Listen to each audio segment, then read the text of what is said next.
Hello everyone, I'm Paris Fox, and I'd like to welcome you to 12 O'Clock High, a podcast on business leadership with Tom Fox, hosted by Richard Lummis.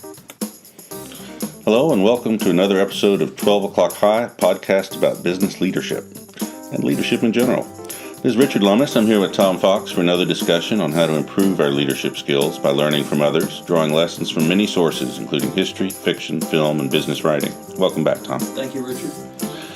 We're recording this in December of 2017, so it seemed like a good time to reflect and for a year-end review of the topics we've covered in the past 12 months. We focused, as usual, on topics involving leadership, but this year we covered movies, as we usually do around Oscar time. We covered several presidents, including a couple of lesser-known ones that I learned a lot about, and some other interesting individuals, and then a few other topics that I thought were of interest. So I guess the first movie we did was Mutiny on the Bounty, with Captain Bligh as a leader. All the King's Men, Patton, Catch-22, Dracula, and Bridge on the River Kwai. Which of those do you think is most memorable to you, Tom? Well, we should probably acknowledge our fan base, because our fan base has clearly made a statement that Dracula, leadership lessons learned from Dracula was their favorite. And so for all you fans out there, thanks for making Dracula our number one podcast of all time. But actually I think probably Patton I felt like I knew well because I'd studied him extensively over the years. Probably the movie that surprised me was Mutiny on the Bounty. First of all, it's just a gorgeous movie.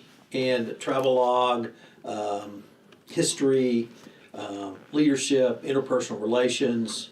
It wasn't pre-code, but still I thought pretty sensual in the island scenes.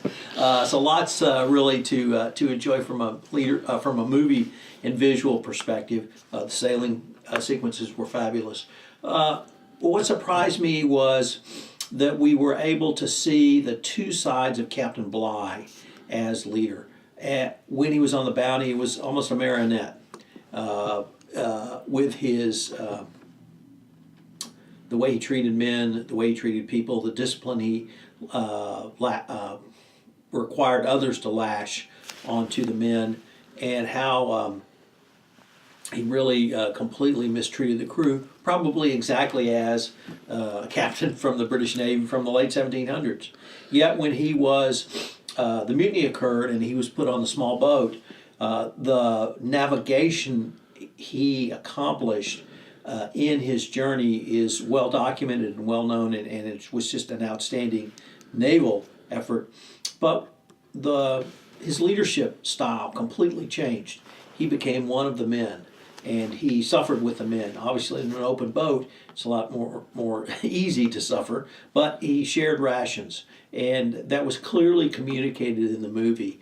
And it was his, I hate to say force of will, but I would certainly say his leadership, which got that longboat home and saved those men. And so you saw really, I hate to say the good and evil in all of us, because I think it was something very different than that. Yet we saw a style of leadership that worked at that point, at that time, and at that moment. And we drew the lesson coming forward in 2017 might be certainly to assess your own company's needs, your own company's risks, and lead accordingly. And in that situation he did, where he obviously failed on the bounty. Yeah. Well, I think we've touched on it before, and I think one of the reasons behind this podcast is to analyze your own management skill and to analyze your weaknesses and try to develop new strengths. And the type of manager Bligh could be on a small boat, he was not capable of being on a larger boat. So either he should never have been elevated to that command, or he needed to adjust his style. One of two ways.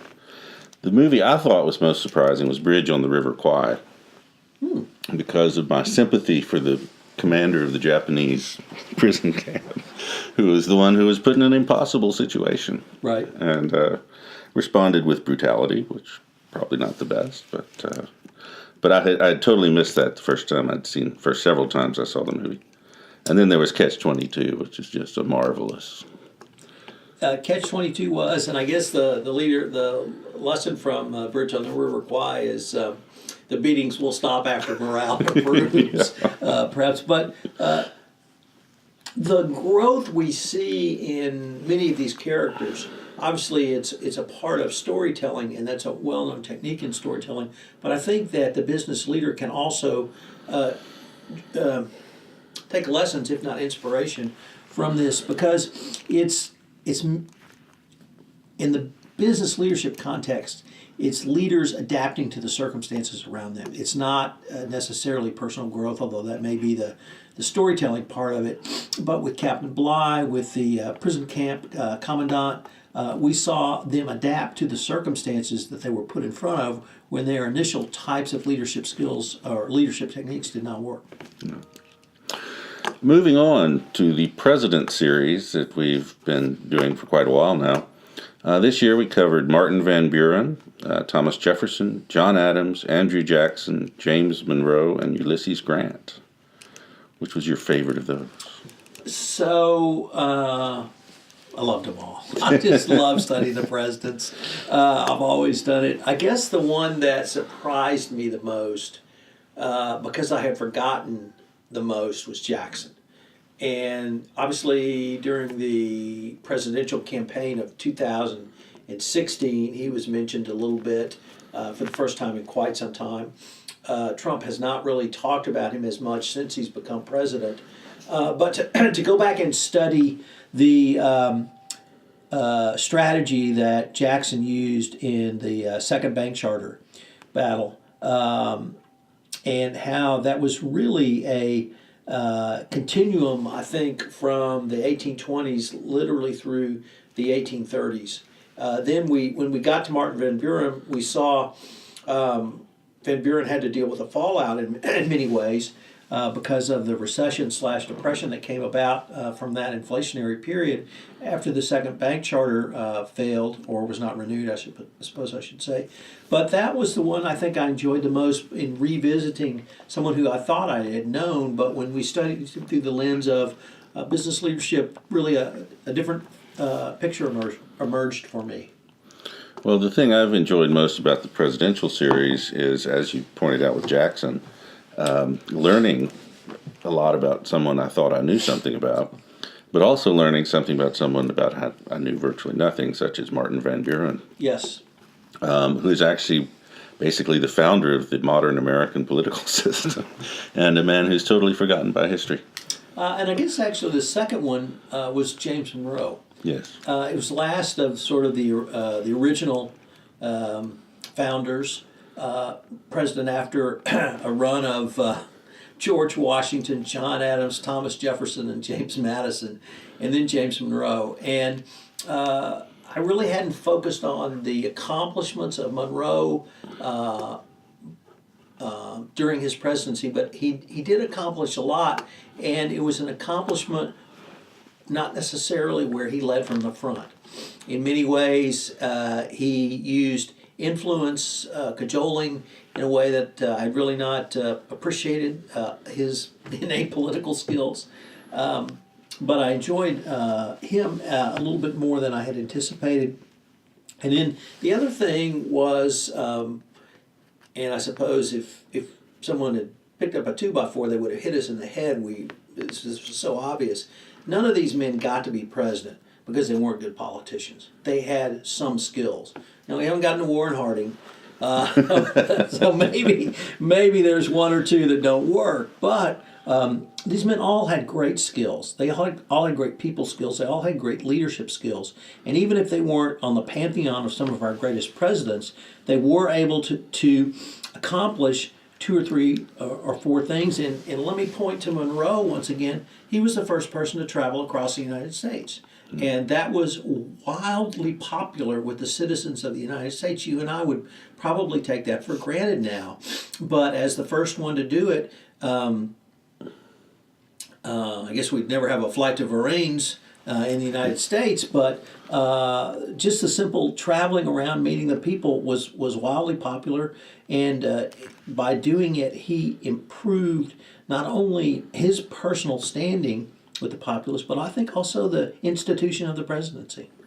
Well, in some of the biographies we've been looking at, the period with Monroe and Jackson and Van Buren was one of enormous change, economic, cultural, technological, just in every way in the American economy and society. And we're going through, I think, another period similar to it in terms of the rapidity and scope of the change. So it's interesting to see how they dealt with it. Moving on, we did the Battle of Way in 1968, which I thought was a fantastic book, and a lot of lessons on that, whether you're talking about small unit leadership or command. It was, once again, thank you for suggesting that book to me. It was a great book. I think probably, really, every American should read it. And certainly everyone in the U.S. military should read it for lots of different reasons. Whether you want to look at Vietnam from the political perspective, whether you want to look at Vietnam from the cultural perspective, whether you want to look at Vietnam from the military perspective, the home front, any of those, it's extremely well covered in the book. And the leadership lessons that we saw, that we both seemed to focus on, were in the obtaining the feedback loop, the information and data fed up from the operationalized men on the ground.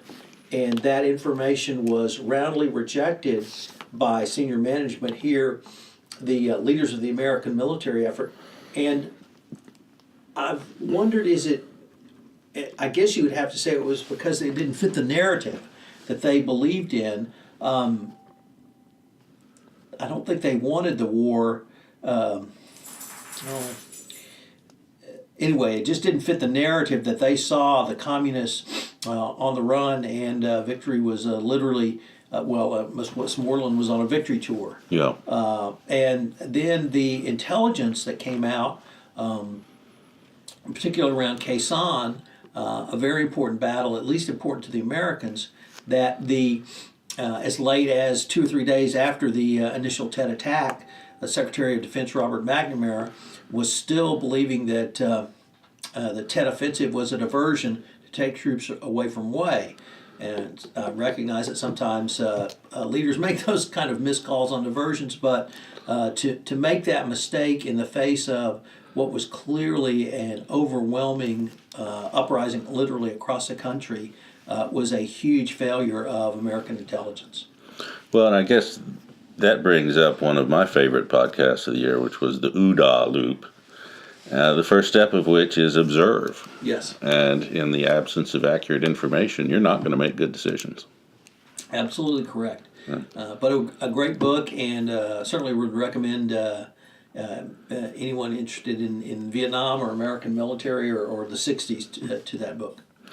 And we also discussed Dunkirk, which has come down in history as sort of a great victory, and it was a great psychological and propaganda victory for the British, but it was a military disaster.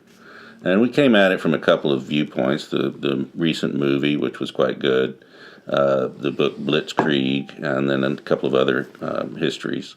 But I thought that discussion was also interesting.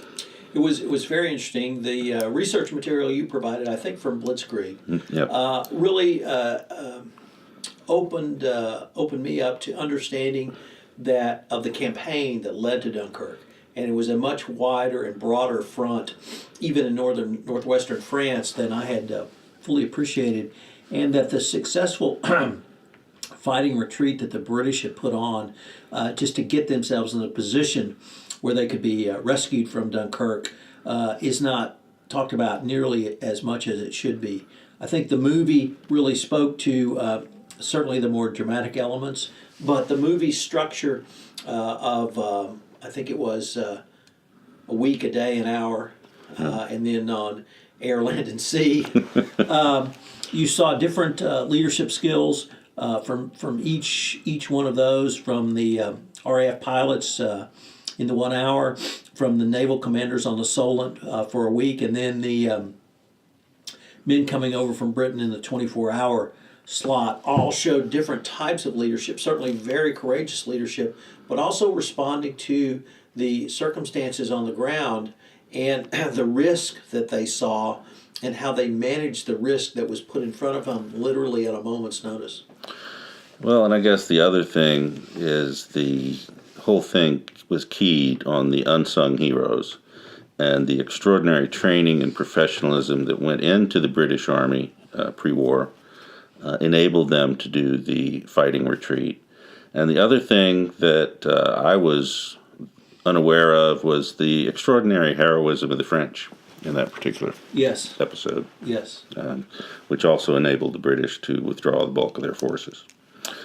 Other individuals we talked about included Churchill, Stephen F. Austin, and Toussaint Louverture. So I really enjoyed that Toussaint Louverture. I'd studied him in college and have always been fascinated by him. First successful slave revolt in the New World. But the leadership skills, his regime would certainly be characterized as one of very brutality now. But the thing I thought I learned in college that I think was driven home by our exploration was that at that point, at that time, in that set of circumstances, he brought the right set of leadership skills to bear. And at the end, he was not successful, but he was taken to France and executed. I think he was executed. Or did he just die in prison? I don't remember, actually. I think he just died in prison. Died in prison in France. But he set a model that was used many times forward. Yeah. And now, just some teasers for next year. We'll be continuing to address several topics that we've discussed, including the Wells Fargo debacles, in plural, and executive clawbacks. We'll be discussing Uber and the recent letter that came out detailing some of the misadventures of their corporate intelligence. Corporate espionage department. General Electric will also be coming back to as we find out more about the transition and see how hard it is to turn around a ship that big. And then we'll be talking about some more presidents. Certainly we're going to do Chester Arthur, who is one I knew nothing about until a recent biography came out, and he's a fascinating individual and it's a fascinating time. James K. Polk, also far more influential than his current reputation would suggest. And then Harry Truman. And I would say that we didn't really review our podcast on Grant, but the biography by Ron Chernow was just great. And I think we both realized we need to go back and take a serious look at Grant's leadership from the military's perspective. The leadership he exhibited as president is often not given much credit, but everyone credits his leadership skills on the military front, so perhaps we can visit that as well. But the things that we're going to need to continue to look at, I think you're absolutely spot on.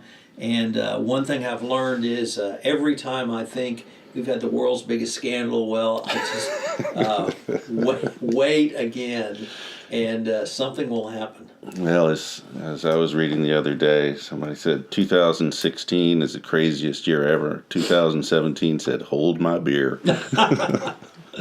So, Richard's been a great year. We've really learned a lot, and I guess I'm still amazed at the Dracula episode. People just love that one for some reason.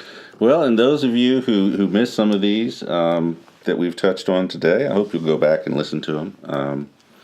And I hope you'll keep following us in 2018. So for now, this is Richard Lummis and Tom Fox with 12 O'Clock High. This is Paris Fox again. We hope you enjoyed this episode of 12 O'Clock High, a podcast on business leadership with Tom Fox. If you enjoyed the show, please go to iTunes and rate the podcast. Thank you for listening. This is Tom Fox. I hope you have enjoyed our exploration of various forms of leadership in 2017 on 12 O'Clock High, a podcast on business leadership. Richard and I would love to hear from you. You can email me at tfox@tfoxlaw.com. You can email Richard at rlummis@pipeline.com. Thank you very much for listening, and I hope you will join us again in 2018. 12 O'Clock High is a part of the Compliance Podcast Network.